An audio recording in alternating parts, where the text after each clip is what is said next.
never slow up, no I don't take shit. I got no love for the fakeness. If you wanna play tough and wanna hate this, I'll always show up. I don't ever slow up, no I don't take shit. I got no love for the fakeness. If you wanna play tough and wanna hate this, I'll always show up and make a statement. I don't ever slow up. Assalamualaikum warahmatullahi wabarakatuh. Masih bersama saya Sukma Laili. Dan untuk kali ini akan membahas cara input dokumen penyesuaian pada Mayop Accounting. Di sini saya menggunakan kasus Udema Warkul yang merupakan soal UKK akuntansi tahun 2025 paket 4. Pelajaran baiknya kita berdoa dahulu menurut agama dan kepercayaan masing-masing. Sebelumnya kita telah menginput dokumen transaksi pada Mayop Accounting dan kita akan melanjutkan untuk menginput dokumen transaksi penyesuaian. Sebelum kita menginput dokumen transaksi penyesuaian, kita harus mengecek terlebih dahulu trial balance yang ada di soal dengan trial balance yang ada di Mayop Accounting, yaitu dengan cara di dalam Command Center ini kita pilih account, lalu kita pilih report, lalu kita pilih account. Nah, ini sudah terbuka, lalu kita akan melihat trial balance per 31 Desember tahun 2024. Lalu kita klik trial balance, lalu bisa kita pilih customize trial balance untuk Desember, lalu kita bisa display. Dan inilah trial balance per 31 Desember tahun 2024. Untuk pengerjaan kita benar atau salah, kita bisa mengeceknya dengan trial balance yang ada di soal, yaitu trial balance per 31 Desember tahun 2024. Jadi kita bisa cek satu persatu apakah transaksinya sudah sesuai semua, akun-akunnya sudah sama antara trial balance yang ada di soal dengan trial balance yang ada di Mayop Accounting. Jadi bisa kita cek.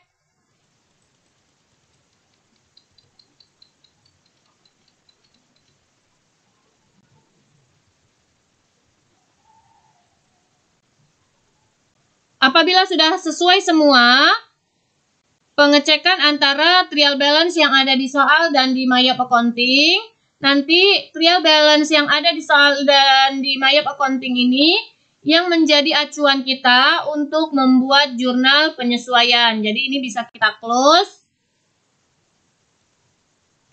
Dan kita mulai melakukan transaksi yang pertama untuk jurnal penyesuaian, yaitu persediaan akhir office supplies dinilai sebesar Rp2.175.000. Maka akan kita input ke dalam Mayop Accounting, yaitu di dalam Command Center kita pilih account, lalu kita pilih record journal entry. Nomor bukti kita isi yaitu BM121. Karena ini 12.1 yang pertama, maka kita isi 12.1 pertama. Tanggal kita isi tanggal 31 Desember tahun 2024. Memo kita isi yaitu persediaan akhir office supplies.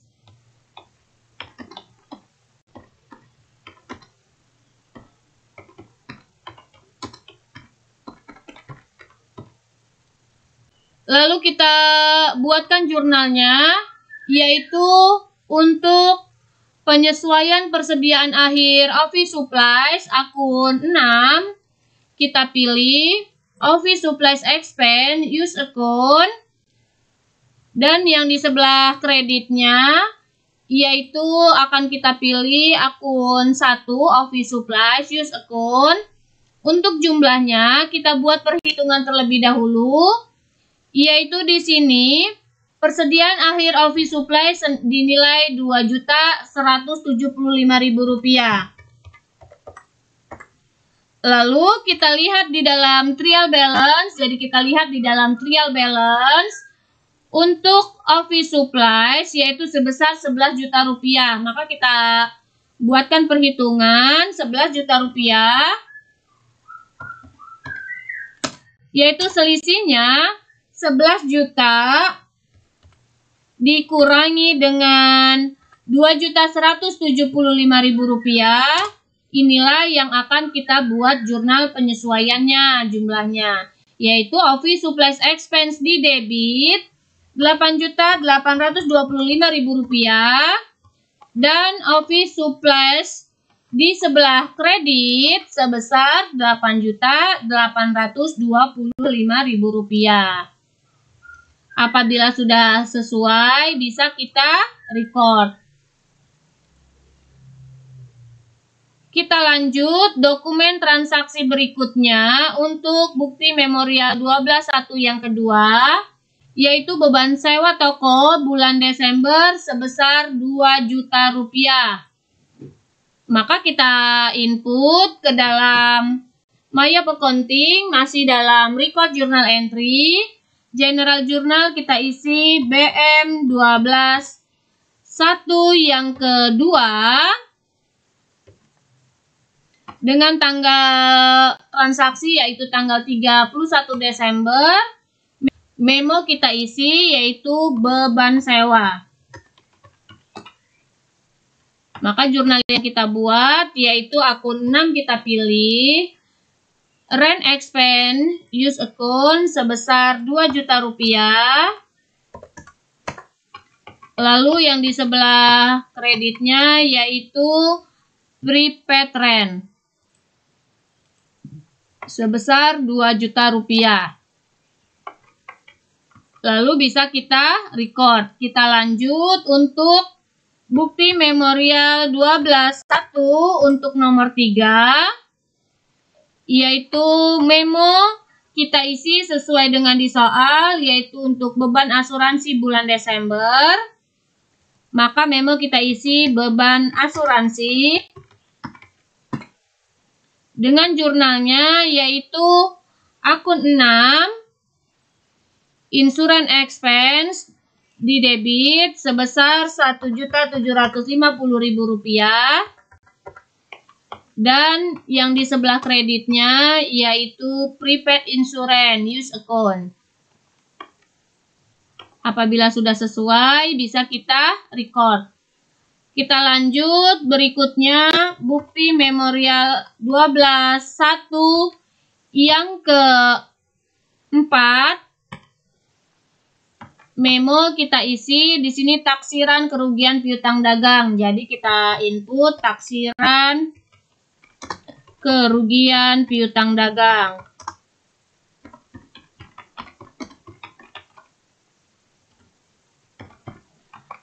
Yaitu taksiran kerugian piutang dagang 2,5% dari saldo per 31 Desember. Kita lihat saldo piutang dagang atau account receivable per 31 Desember ada sebesar Rp566.325.000. Maka kita buatkan perhitungannya yaitu Rp566.325.000. Kita hitung 2,5%-nya, 2,5% dikali dengan Rp566.325.000. Maka didapatlah Rp14.158.125. Tetapi harus kita perhatikan, di sini ada allowance yaitu sebesar Rp12.800.000. Maka kita perhitungkan Rp12.800.000. 14 juta, jadi Rp14.158.125 kita kurangi dengan saldo account, kita kurangi dengan saldo allowance-nya yaitu Rp12.800.000. Maka didapatlah Rp1.358.125. Dan inilah yang akan kita masukkan ke dalam jurnal penyesuaiannya, yaitu untuk jurnal penyesuaiannya akun 6, Bad debt expense kita pilih sebesar Rp1.358.125 di debit. Dan yang di sebelah kreditnya yaitu allowance for doubtful debt dengan jumlah yang sama Rp1.358.125. Apabila sudah selesai, bisa kita record. Lalu kita lanjut dokumen transaksi berikutnya. Untuk bukti memorial 12.2 kita input bukti memorial 12.2 yang kelima nomornya, tanggalnya 31 Desember tahun 2024, dengan memo kita isi di sini penyusutan equipment, maka kita isi penyusutan equipment. Lalu di sini penyusutan equipment sebesar Rp1.375.000, maka kita input untuk penyusutan akun 6, yaitu kita pilih untuk penyusutan depreciation expense use account, kita input angkanya Rp1.375.000. Lalu akun yang kedua yaitu untuk penyusutan equipment akumulasi depreciation use account dengan jumlah yang sama. Lalu bisa kita record. Kita lanjut bukti memorial 12.2 yang ke-6 untuk nomor 6.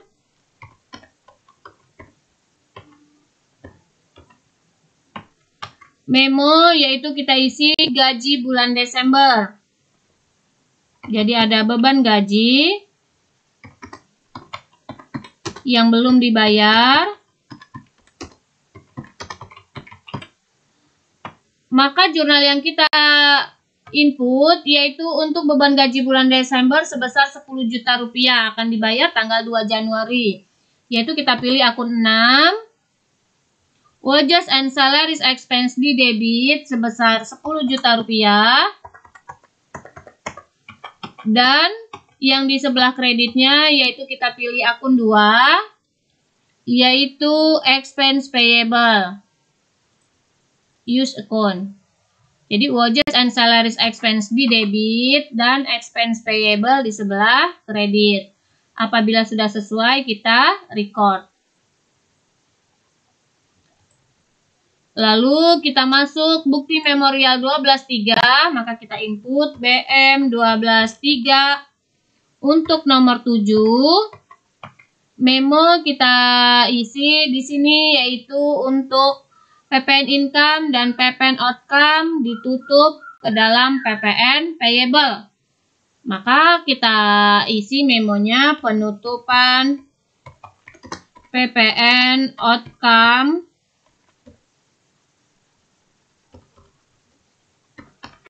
dan PPN income.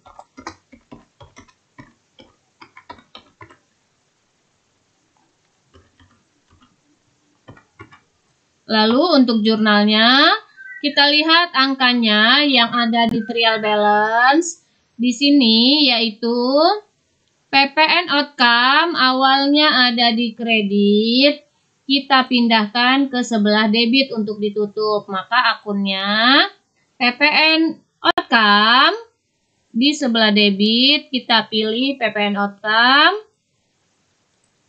use account dengan jumlahnya sesuai di dalam trial balance, yaitu Rp143.375.000. Lalu kita lihat PPN income. Di sini PPN income ada di sebelah debit. Maka kita input untuk PPN income, kita pindahkan di sebelah kredit dengan jumlahnya yaitu 110 juta. Dan kita input jumlahnya yaitu Rp110.822.000. Sedangkan selisihnya yaitu kita masukkan ke dalam akun PPN payable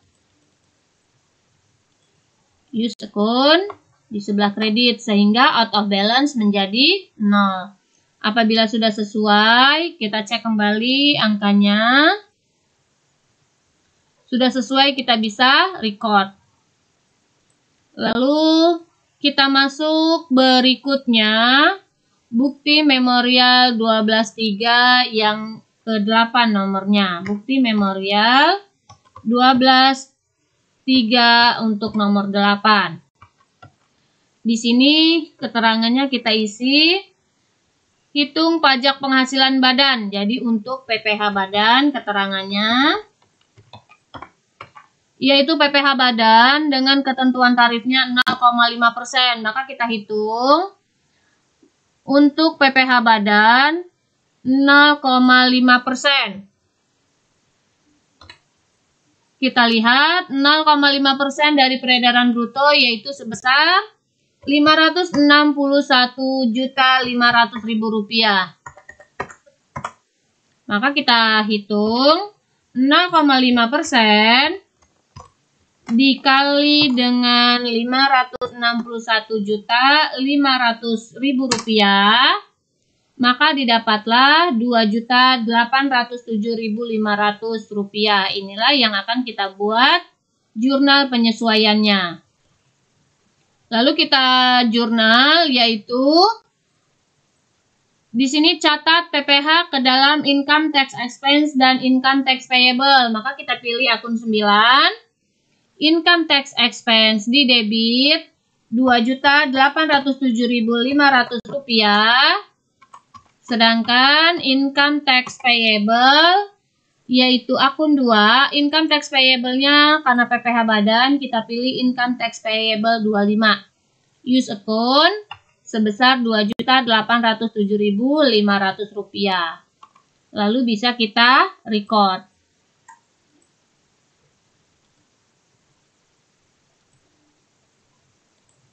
Selesai transaksi semuanya, lalu kita akan melihat laporan keuangan di dalam MyWeb Accounting, yaitu dengan cara kita pilih report, lalu kita misalnya akan melihat standar balance sheet atau neraca. Maka di dalam menu account kita pilih standar balance sheet, lalu display. Di sini kalau belum kita ganti terlebih dahulu, tapi ini sudah terganti yaitu 31 Desember tahun 2024, maka sudah sesuai. Dan inilah balance sheet atau neraca untuk kasus UD Mawarkul. Bisa kita close. Lalu berikutnya misalnya kita akan melihat profit and loss, maka kita pilih profit and loss, bisa kita ganti dulu customize yaitu 1 Januari tahun 2024 sampai 31 Desember tahun 2024, maka kita display. Jadi untuk profit and loss ini yaitu untuk 1 tahun. Dan inilah profit and loss untuk kasus UD Mawarkul. Menghasilkan net profit atau laba sebesar Rp707.735.375. Laba ini sama dengan apabila kita mengerjakannya dengan akuntansi manual. Lalu bisa kita close. Selanjutnya, apabila kita ingin melihat akun di banking, yaitu untuk statement of cash flow, maka di dalam banking ini kita pilih statement of cash flow, lalu customize. Kita pilih 1 Januari 2024 sampai 31 Desember. Display, maka bisa terlihat. Apabila kita ingin bulan Desembernya saja, maka bisa kita ganti. Date from-nya 1 Desember. Lalu enter. Nah, akan berubah. Jadi, 1 Desember sampai 31 Desember, ini kita boleh. Boleh juga dari 1 Januari sampai dengan 31 Desember. Ini tidak masalah. Boleh kita pilih caranya dan kita mau cetak sesuai dengan permintaan dari pengawas. Jadi bisa dimulai dari Januari sampai Desember. bisa juga dari Desember ke Desember. Bisa kita close dan bisa kita tutup. Itulah tadi cara input dokumen transaksi penyesuaian dan melihat hasil laporan keuangan pada Mayap Accounting. Semoga bermanfaat. Terima kasih. Wassalamualaikum warahmatullahi wabarakatuh.